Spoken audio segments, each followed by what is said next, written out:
You either die a hero, or you live long enough to see yourself become the villain. This famous line from Christopher Nolan's film The Dark Knight hits us deep, because we've seen it play out time and time again throughout our human history. Many of the heroes we look up to ultimately fail us, turn to evil, or end up revealing they were never a hero at all. Samson is one of those characters. When I was a kid, Samson was one of my favorite biblical heroes. I wanted to be like him, because as a kid I was small and scrawny. I was picked on and easily beaten up because of my small size. But Samson had supernatural strength and could take on anyone. But as I grew up, I became disgusted with Samson. He murdered 30 men because he lost a bet, tortured animals as a way to enact revenge, slept with a prostitute, and was an idiot who was easily seduced by Delilah. He does so many horrible things, but through it all, God grants him supernatural strength and allows him to keep living as a prideful moron. It is only when his hair is cut, breaking his Nazirite oath, that God leaves him. Why would the Spirit of God not leave Samson after all the pain and misery he caused, and instead only leave because he was dumb enough to let his girlfriend know the secret to his strength and cut his hair while he slept? The story of Samson is in the Bible for a reason, and there is a lot we can learn from it. The point is that Samson was never the hero, and never should be seen as one. Samson, from beginning to end, was a villain, and yet, God was still able to use him. It didn't matter that he was a villain. God, through his omniscience, knew what to do.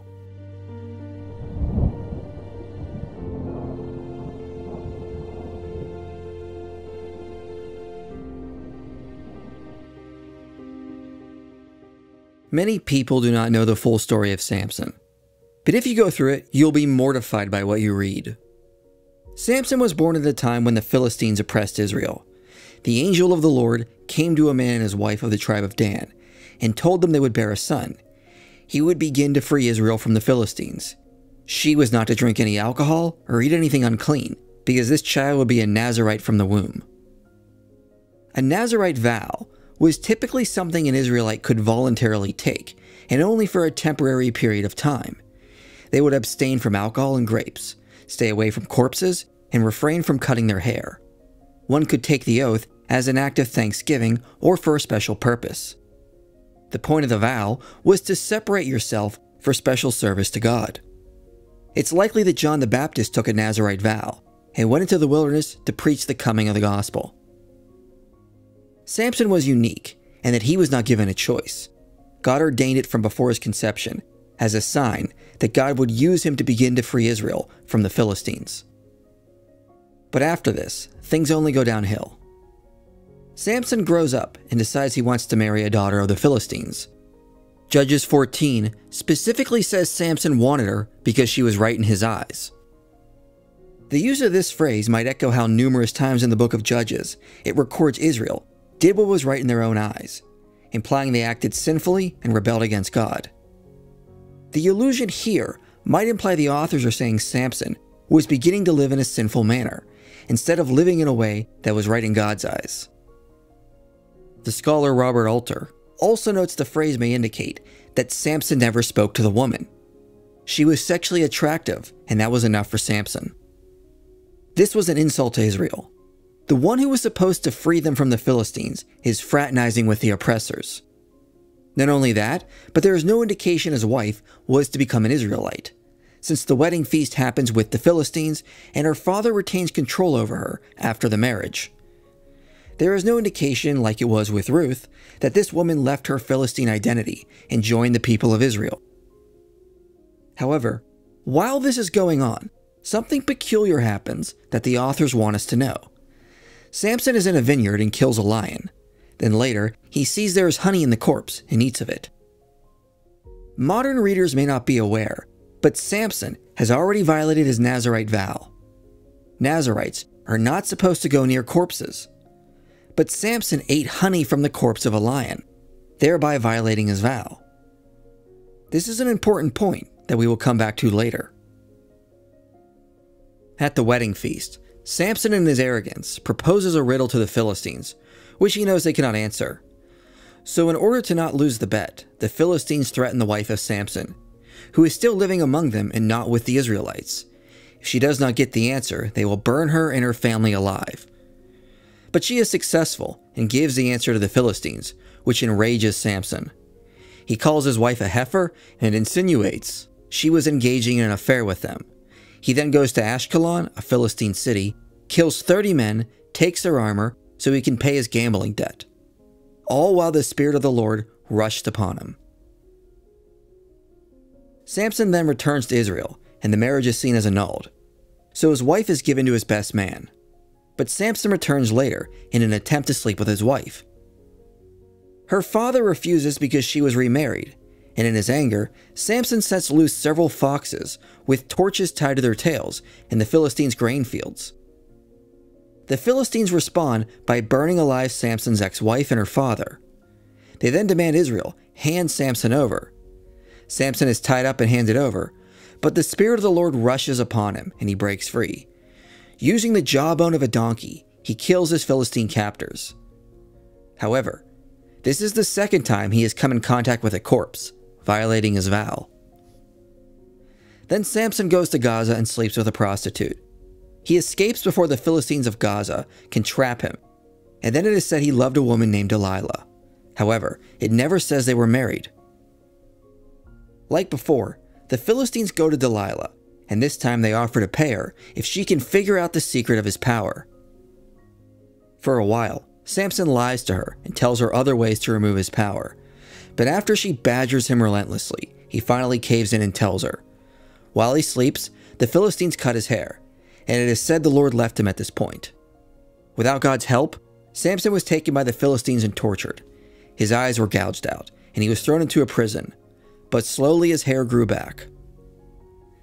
Then one day, during a festival, they brought Samson out to humiliate him. But Samson cried out to God for strength so that he could avenge his eyes. Pushing over 2 pillars that held the temple up, he caused the roof to collapse on everyone inside, thereby killing many Philistines, but also himself. Now this story puzzles a lot of people. How could God grant such power to a horrible man and then only abandon him when his hair was cut? Why not when he slept with a prostitute or abandoned his wife? An important lesson from this episode is simply that God will use whomever he chooses for a greater purpose, regardless of how they morally behave. Samson was never given power because he was a good person, or a prophet, or chased after God's own heart. His actions were never even directed or caused by God. Samson was only given power because of the divine providence of God and nothing else. God knew this prideful and arrogant man could be used to free the children of Israel from their oppressors. That is the only reason ever given as to why God granted him power. There was a greater purpose at play, and Samson was only a pawn. This is the lesson of Samson. God's goal has always been to save his people, and he is willing to use the last person we would expect to display his power. This is an important lesson we must learn, because today, we often place our faith in men or women who present the gospel, and not the one who gave us the gospel. The women and men that God uses are only tools to reach the world, and never hold up to the standard of goodness in Christ they represent. They always fall short, and sometimes they do not even have Christ living in them. They only present the good news without actually understanding it. People like Ravi Zacharias. Ravi was one of the biggest names in Christian ministry for years.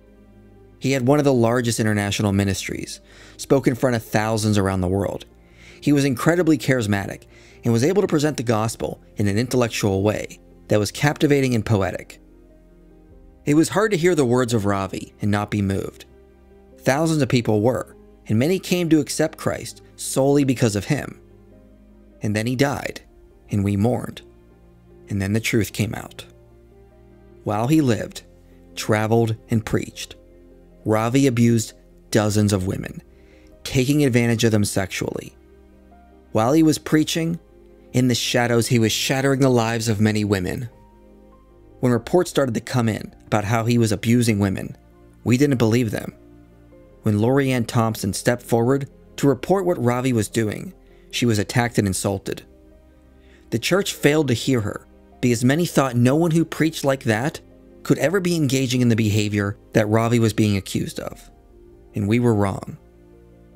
Ravi may have started out a hero, but as his fame grew, he became blinded by pride and lust. He did not die a hero, even though he fooled us all.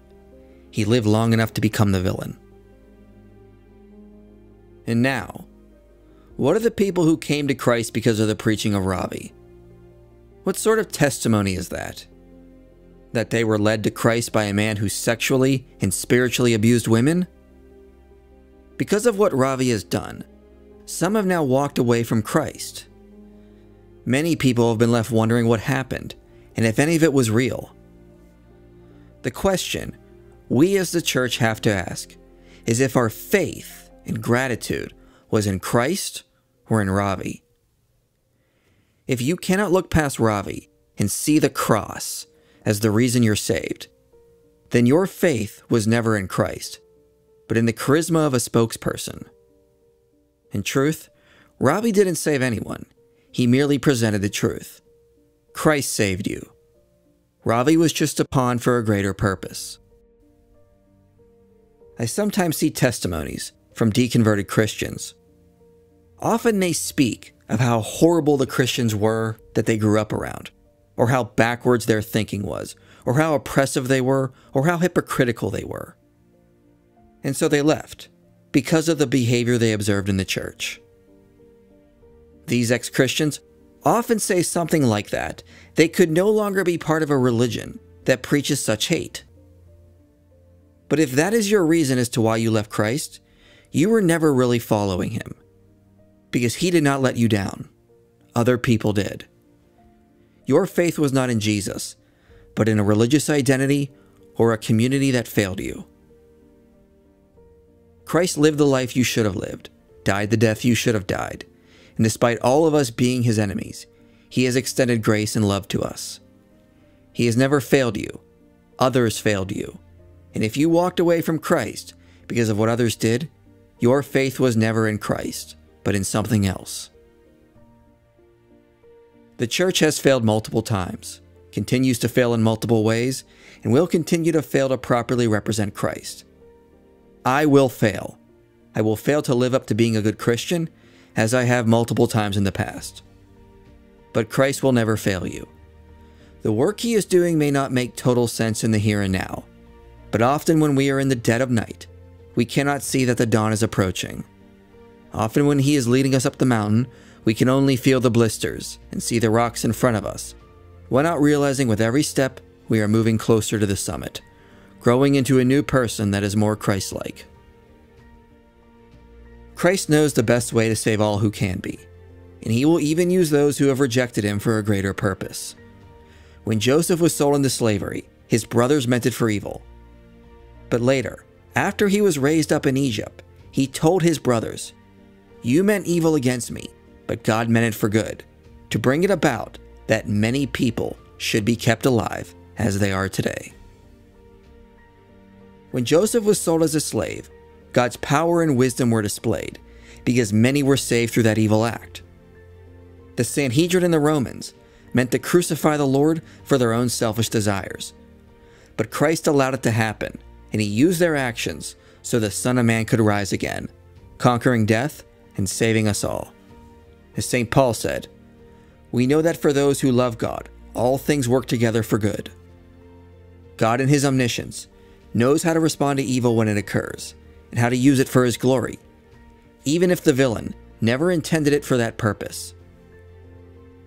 Ravi was a horrible man who used his power to hurt many women. Now that we know this, he should never be celebrated. But there are still many people who he led to Christ, despite his double life. Those who walked away from Christ because of Ravi left because their faith was never in Christ, but in the character and charisma of Ravi. But there are still many who have realized Ravi was just a tool that God used to bring them into the kingdom. Many were able to look past this man and see it was really Christ who was calling them. That is the real testimony we all have. We were called by the Lord himself, who worked through his servants and sometimes through those who don't even know him. The hero of the story in Judges was never Samson. It was God. God merely used Samson to save his people from the Philistines. Notice in the story, Samson violated his Nazirite vow before his hair was cut. In his battle with the Philistines, he used a jawbone from a corpse of a donkey, thereby violating it. Samson rejected God and lived for himself. God had no obligation to give him power, but God had a greater purpose in mind, and in his wisdom, he knew how to use Samson to free Israel from oppression. Even in the end, Samson didn't cry out to God for salvation or for forgiveness. He only asked for power to avenge his eyes. It was always about him. He never cared about God or God's goal of saving his people from oppression. He died a villain with only himself on his mind. But God still used him to free those who were oppressed. And so, whether it is Samson, Ravi, or any other sinner alongside us, remember that God has not blessed them with a gift because of something good or holy about them, but because he has a goal to save his people from sin and bring them into the kingdom. We may not see it now, but God's plan is unfolding before our eyes. He will use the wicked for a greater purpose, and in their sin, God's power and wisdom will eventually be revealed. If you were led to Christ by something Ravi said or wrote, remember who was really speaking to you. Ravi revealed himself to be a con artist, but God still used him and will continue to work to save his people despite our sin. There is only one hero in the whole story of mankind. All those who came before him failed and became villains themselves. Abraham treated his wife like property to be given to Pharaoh. Jacob favored one son, causing jealousy between his children. Moses doubted God and could not control his anger. David committed adultery and gave in to pride. Elijah ran away in depression. All have fallen short of the glory of God. Which is why God came himself to save us, because none of us ever could. He became a man and lived the perfect life and took the penalty of our sin and failures upon himself. Christ became a man who was never the villain and yet died the death of a villain. He bore all the shame and guilt of our sin, carried it to the cross, and buried it. Unlike us, Christ did something we could never do. He died a hero and came back to live as one forever.